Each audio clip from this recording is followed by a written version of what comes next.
नमस्कार, फ्रंटलाइन 24 आप सभी लोगों का कार्यक्रम में स्वागत करता है। नवरात्र का समय चल रहा है और इसी बीच जो है चुनावी घमासान भी जोरों पर है। हमारे साथ सुमन महासेठ हैं, अभी वर्तमान में एमएलसी हैं और विधानसभा चुनाव भी वीआईपी के टिकट पर एनडीए की ओर से लड़ रहे हैं। हमसे बातचीत करने के लिए यहाँ उपस्थित हैं। हम इनसे विभिन्न मुद्दों पर बात करेंगे और जानेंगे कि वे क्या सोच करके इस बार चुनाव मैदान में हैं। धन्यवाद सर, आपका बहुत बहुत कार्यक्रम में स्वागत है। हम सर जानना चाहेंगे कि आप ऑलरेडी एमएलसी हैं, फिर ऐसी क्या बात है कि आप फिर विधानसभा चुनाव लड़ना चाहते हैं? धन्यवाद आपको भी, फ्रंटलाइन न्यूज़ 24 के सभी लोगों टीम को। ये चुनाव हम लोग पार्टी से बंधे हुए हैं। हम भारतीय जनता पार्टी से एमएलसी हैं और भारतीय जनता पार्टी के नेतृत्व ने कहा कि आपको चुनाव लड़ना है और चुनाव लड़ने के लिए उन्होंने कहा कि वीआईपी से जाकर आपको लड़ना है और इसलिए हम चुनाव लड़ रहे हैं। आपको नेतृत्व का क्या सोच है ये तो नहीं मालूम है, लेकिन इतना ज़रूर सोचा कि चुनाव जब भी होती है तो चुनाव जीतने के लिए होती है। पार्टी उसी को उम्मीदवार बनाती है जो चुनाव जीत सकता है और इसीलिए उनको लगा हुआ कि इस सीट को अगर जीतना है तो सुमन महासेठ को ही भेजा जाए क्षेत्र में। इसलिए मेरा कार्यकाल अभी लगभग 8 महीना बचा हुआ है, लेकिन तो अभी निर्णय ले चुके। इस समय बीतने के बाद, चुनाव ख़त्म होने के बाद उपचुनाव की भी कोई संभावना नहीं है, इसलिए पार्टी को लगा हुआ कि चलिए सुमन महासेठ को ही हम दांव पर खेलते हैं और चुनाव ये जीत कर लाएगा। इसलिए हमारा अपना कोई सोच नहीं है इसमें।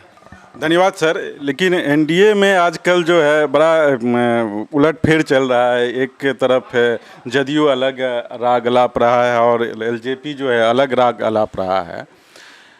अगर इन दोनों में ये होता है तो वीआईपी किसके साथ है? जदयू के साथ है या एलजेपी के साथ है?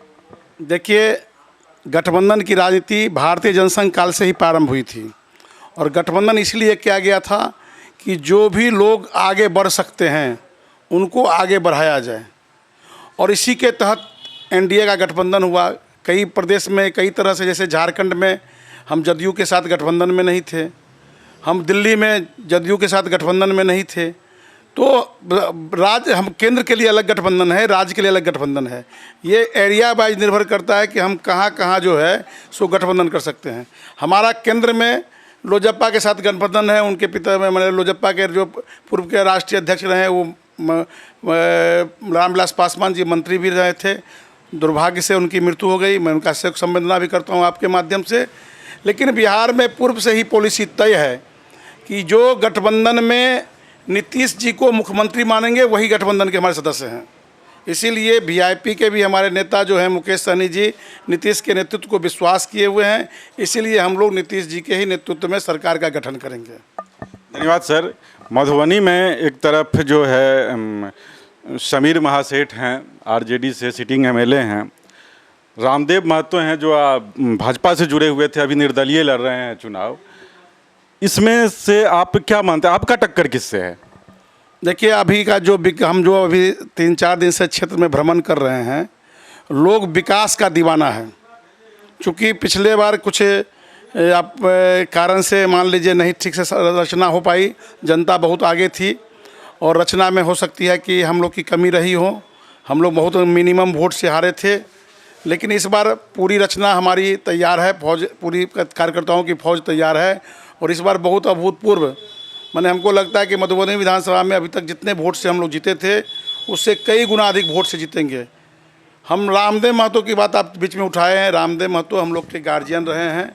लगातार 1985 से लेकर के 2015 तक मैं उनके साथ कार्यकर्ता बनकर उनके साथ काम किया हूं और एमएलसी बनने के बाद भी मैं उनको अपने गार्जियन के रूप में अपने आप को प्रस्तुत किया हूं और अभी भी हमको लग रहा है कि गार्जियन ऐसा कोई गलती नहीं करेंगे। चूँकि कल तक विड्रॉल करने का समय है। कुछ ऐसे लोग हैं उनके साथ जो पिछले चुनाव में भी उनको हराने का काम किए थे, उनको समझ में नहीं आ रहा है, इसलिए उनको इस पर चिंतन करना चाहिए। और प्रदेश के भी नेतृत्व चाह रहे हैं कि रामदेव जी जैसे अपना दीनदयाल जी के विचारधारा को जानने वाले, पंचनिष्ठा को जानने वाले और कार्यकर्ताओं के बीच में लोकप्रिय हैं। अगर वो ऐसा कोई भी गलत निर्णय लेते तो पार्टी स्वतंत्र है उनके विरोध में कार्रवाई करने के लिए, लेकिन हमको ये लगता है ऐसा नौबत नहीं आएगी। वो निश्चित रूप से कल तक अपना विड्रॉल लेंगे और वो उनका कोई बाधा भी नहीं है, क्योंकि जनता के मन में भी है कि बदलाव प्रकृति का नियम है और भारतीय जनता पार्टी के ही कार्यकर्ता जो वीआईपी में का सिंबल लेकर आए हैं, हमको जन जन से परिचित है, क्योंकि आज से नहीं है, लगातार 85 से चुनाव के क्षेत्र में काम कर रहे हैं। 77 में पोस्टर साटने का काम किए थे। इसलिए कार्यकर्ताओं के बीच में भी हमारी भी लोकप्रियता है, जनता के बीच में हमारी भी लोकप्रियता है, और इसलिए हम कहीं भी जाते हैं तो लोग पहले ही कहते हैं कि निश्चिंत रहिए, इस बार आपकी बारी एकदम अभूतपूर्व वोट से जीतेंगे। इसलिए इसको कोई बाधा नहीं है। धन्यवाद सर। मधुबनी जो है ऑलरेडी कई समस्याओं से घिरा हुआ है। यहाँ जल जमाव की समस्या है, उद्योग धंधे नहीं हैं, यहाँ हस्तकरघा और बुनकर ये बहुत, ये खादी यहाँ का बहुत ये होता था। कहते हैं कि नेहरू की पहली पसंद यहाँ की खादी हुआ करती थी। लोहट चीनी मिल है, बंद पड़ा हुआ है। आप अगर चुनाव जीतते हैं तो आपकी प्राथमिकता सूची में क्या है? क्या करेंगे आप इन समस्याओं को दूर करने के लिए? आपकी ओर से क्या पहल की जाएगी? देखिए, विकास की जो बात होती है वो सरकार के द्वारा तय होता है, और सरकार का तय है कि बिहार का विकास हम करके रहेंगे। विकास का मतलब एक ही नहीं होता है, विकास कई क्षेत्र में होता है। जैसे आज आपके पास इंफ्रास्ट्रक्चर नहीं था, जिसके कारण विकास की धारा बंद हो गई थी। बड़े बड़े ऑफिसर नहीं आना चाहते थे। अभी कुछ दिन पहले की बात है कि एक कंपनी यहाँ आना चाह रही थी, आज से 7-8 साल पहले एक कंपनी आना चाह रही थी, तो वो कंपनी हज़ारों करोड़ की कंपनी थी। उनके चेयरमैन से हमारा डायरेक्ट परिचय था। वो जब यहाँ आए तो उस समय बताए कि यहाँ रोड नहीं है, बिजली नहीं है, यहाँ गुंडागर्दी उस समय थी, उसका भय बना हुआ था। रांची में भी एक फैक्ट्री बैठाए थे वो, लेकिन उनका भी गुंडागर्दी के कारण नहीं चल पाया था। तो विकास तो तब ना होगी जब प्रदेश मेरा शांत होगा। आज बिहार 2005 की स्थिति में अगर हम जाते, पहले का अगर रचना करते, बहुत लोग ऐसे सुन रहे होंगे जो 2005 के बाद पैदा लिए होंगे, या 2005 में 5 साल के होंगे या 10 साल के होंगे, उनको कल्पना नहीं हुआ कि बिहार की स्थिति क्या थी। बिहार में दिन दहाड़े किसी का अपहरण हो जाता था, बिहार में हत्या आम थी, बिहार में रोड की स्थिति क्या थी कि आप मधुबनी से पटना जाने के लिए सोचते थे तो रुइयाँ खड़ा हो जाता था कि पहुँचेंगे कि नहीं पहुँचेंगे। हॉस्पिटल जाने के लिए सोच नहीं सकते थे। हॉस्पिटल में जब आप पहुँचते तो डॉक्टर केवल भी दिखाई नहीं देते थे, कंपाउंडर ही पुर्जा बना देते थे। पुर्जा के लिए कागज़ बाजार से खरीद के लाना पड़ता था, दवा की आवश्यकता नहीं थी। ऐसे ही लोग जाते थे हॉस्पिटल में जिनको सरकारी केस करना, पुलिस केस करना रहता था। सर, कोई व्यवस्था नहीं थी। बिजली के क्षेत्र में कहीं कुछ नहीं था। 2 घंटा बिजली आ जाए तो लगे कि आ गया, वो न्यूज़ बनता था कि आज 2 घंटा बिजली बना। आज इंफ्रास्ट्रक्चर रोड के क्षेत्र में आप पुल, गंगा नदी पर 2005 से पहले मात्र 3 या 4 ही पुल थी। आज हर एक 25 किलोमीटर पर पुल का काम प्रारंभ है और कई पुल बनकर तैयार हो गई है। आज एक भी इंजीनियरिंग कॉलेज जो चल रही थी उसको बंद कर दिया गया था, लेकिन आज हर एक ज़िला में इंजीनियरिंग कॉलेज है, हर एक ब्लॉक में आईटीआई का सेंटर है। आज पूरे बिहार में 25 मेडिकल कॉलेज, जो आज़ादी के बाद से 2005 तक मात्र 7 ही मेडिकल कॉलेज थे जो अंग्रेज़ के ज़माना में थे, सरकार द्वारा नहीं बनाया गया था। लेकिन 2005 से लेकर आज तक हर एक क्षेत्र में हम विकास किए हैं। मधुबनी जिला में भी 2-2 मेडिकल कॉलेज हो गया है। इसलिए 25 मेडिकल कॉलेज पूरे बिहार में आज खुल गया है 15 साल की यात्रा में, और आगे भी कई काम संभावनाएं बाकी है। कुछ संभावनाएं ऐसी हैं जो हम क्षेत्र पर नहीं देख सकते हैं। ये जल जमाव की समस्या केवल मधुबनी की समस्या नहीं है, पूरे बिहार प्रदेश की समस्या है। केवल बिहार प्रदेश की समस्या नहीं है, पूरे देश की समस्या है। पूरे देश की समस्या नहीं है, पूरे राष्ट्र की पूरे विश्व की समस्या है। सरकार उस पर भी व्यापक रूप से काम कर रही है। इसीलिए जो मधुबनी की व्यक्तिगत जो समस्याएं हैं जो सरकार के टारगेट में नहीं है, उसके लिए हम लगातार संघर्ष कर रहे हैं। सरकार के द्वारा ऐच्छिक कोष भी है, जहां सरकार की योजना नहीं बनती है, जिसके लिए नहीं है उसके लिए हम अपने ऐच्छिक कोष से कोष करते हैं। इसलिए जो भी निर्णय होते हैं, जैसे मधुबनी में जल नाला का जो 19 में स्थिति देखे थे हम लोग कि कितना बड़ा जल जमाव था, लेकिन इस बार बहुत कम ही दिन हम लोग कर पाए। एक आदर्श नगर को अगर छोड़ दिया जाए तो उसके लिए, चूँकि आज से नहीं, हमको लगता है 50 साल पहले ये नगर का बसी आदर्श नगर कॉलोनी 50 साल पहले बसना प्रारंभ हुई। लेकिन 50 साल के पहले जल जमाव नहीं होने का एक कारण ये था कि जहाँ तहाँ अतिक्रमण नहीं था, जो निकासी का मार्ग था वो खुला हुआ था।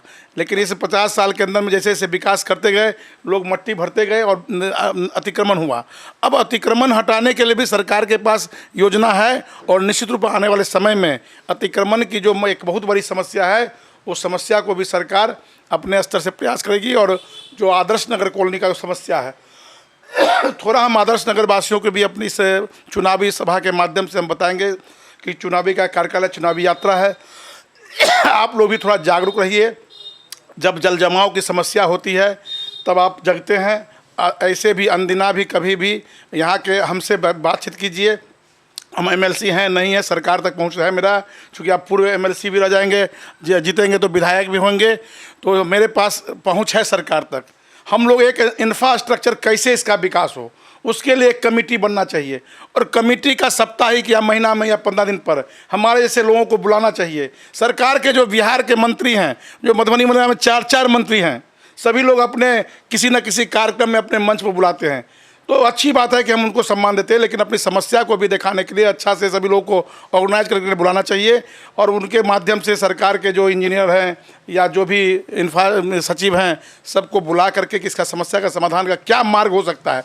पहले तो मार्ग तो तय हो कि हमको ये करने से ये समस्या समाधान हो सकता है, उसके बाद हम लोग सरकार में इस विषय को रखेंगे।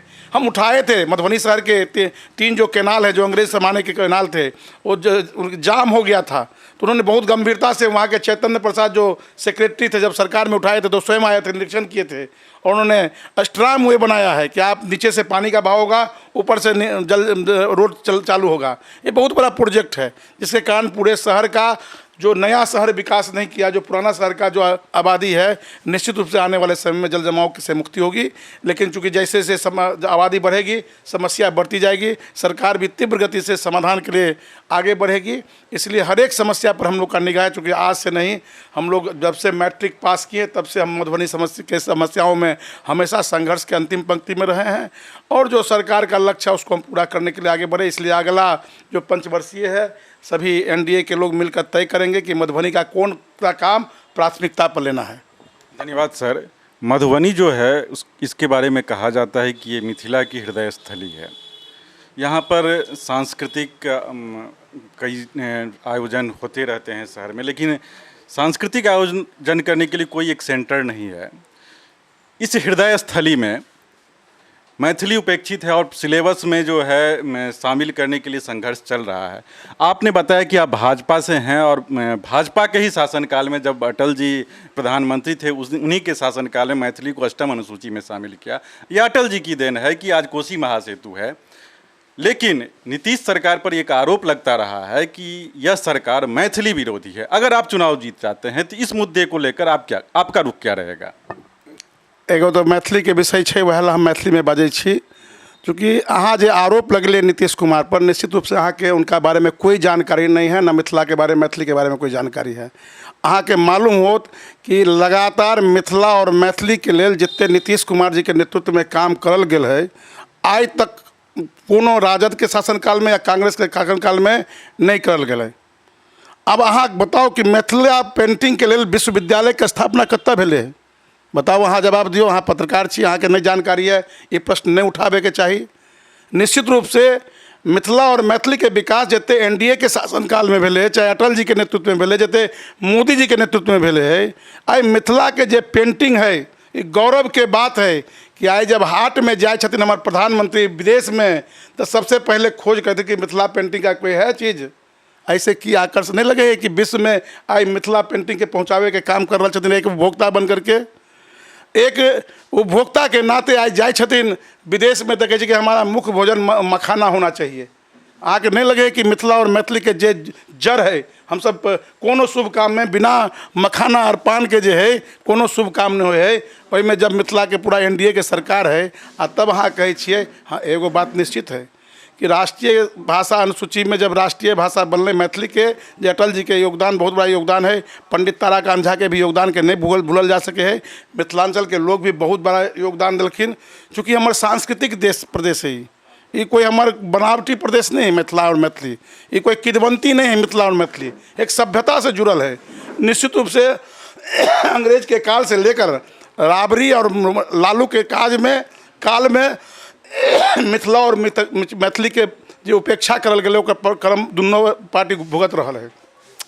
कांग्रेस भी आई गर्त के ओर गेल है, और लालू राबरी के भी आप सपना देख रहे छथि कि हम सत्ता में आए, और एनडीए लगातार मिथिला में। आप बताओ कि उच्चैठ दुर्गा स्थान जहाँ कहल गेल है कि कालिदास जी के वहाँ ज्ञान भेटल, और कालिदास महोत्सव यहाँ एनडीए के सरकार में भेले, उगना महोत्सव यहाँ एनडीए के शासनकाल में, मिथिला महोत्सव यहाँ एनडीए के शासनकाल में भेले। किनका बारे में कथी ला माने एहि प्रश्न के हाँ कुछ काम बाकी है, बहुत काम बाकी है। अभियो हमरा लग मैथिली आंदोलन से जुड़ल लोग आयल छलखिन कि नया शिक्षा नीति में मैथिली के स्थान नहीं देल गेल है। हम नहीं पढ़लिए नया शिक्षा नीति के, लेकिन तबो अहाँ पर विश्वास करके हम रगड़ के लिख दिलिए कि निश्चित रूप से मैथिली में प्राइमरी वर्ग से पढ़ाई होके चाहिए और 10वां वर्ग के बाद ऐच्छिक होके चाहिए। आई दुर्भाग्य है अपन मिथिला के लोग बाहर जा करके मैथिली के पढ़ाई कर रहा छथिन, लेकिन अपन मिथिला के लोग मैथिली में बाजे से भी परहेज करै छथिन। एहि पर हमरा सबके ध्यान दै पड़तै। जे आंदोलन करै छी अहाँ मिथिला मैथिली के लेल, घरों में अहाँके मैथिली बाजे पड़त। एला कि नहीं कि लोग हमरा अहाँके पिछड़ा समझत, अहाँके एला समझत कि मिथिला और मैथिली के उत्थान में अहाँ लगल छी तो अहाँ केना एकरा विकास कर रहल छी, तो अपना घर से प्रारंभ करूँ। बहुत आंदोलन चल रहा है विभिन्न मंच के माध्यम से। दिल्ली में रहे वाला दिल्ली में आंदोलन कर रहा छथिन, मद्रास में रहे वाला मद्रास में आंदोलन कर रहा छथिन। विद्यापति हमर सबके मैथिली के महान महापुरुष छथिन, हम सब विद्यापति बाबा कह के बुलावे छिए। और मिथिला में विद्यापति के जन्म स्थान पर डी पर सरकार के संकल्प में हम सब ले लिए है कि यहाँ पर जो है विद्यापति के उगना महोत्सव होय के चाहिए। जहाँ जन्म स्थान है वहाँ होके चाहिए। मृत्यु स्थान पर तो भ रहा है, जहाँ गंगा जी आकर साक्षात मिलने छलखिन, लेकिन जन्म स्थान पर नहीं भरल है। हम निश्चित रूप से आवे वाला जना उगना महोत्सव हम सब प्रारंभ करेलिए, एनाहिते उगना जी के जन्म विद्यापति के जन्म स्थान पर विद्यापति महोत्सव के लिए हम सब निश्चित रूप से इस सदन के माध्यम से निश्चित रूप से प्रारंभ करेबै, हम आके विश्वास दिलावे छी। धन्यवाद सर। इनका कहना है कि मिथिला और मैथिली को लेकर के जागरूकता की कमी है। लोगों को जो आंदोलनकारी है उनको अपने गिरेबान में भी झांक कर देखना चाहिए। हमारा यह कार्यक्रम आपको कैसा लगा, फीडबैक देने का कष्ट करें। और अगर आप इसी तरह के कार्यक्रम देखना चाहते हैं तो हमारे चैनल फ्रंटलाइन 24 को लाइक, शेयर और सब्सक्राइब करें।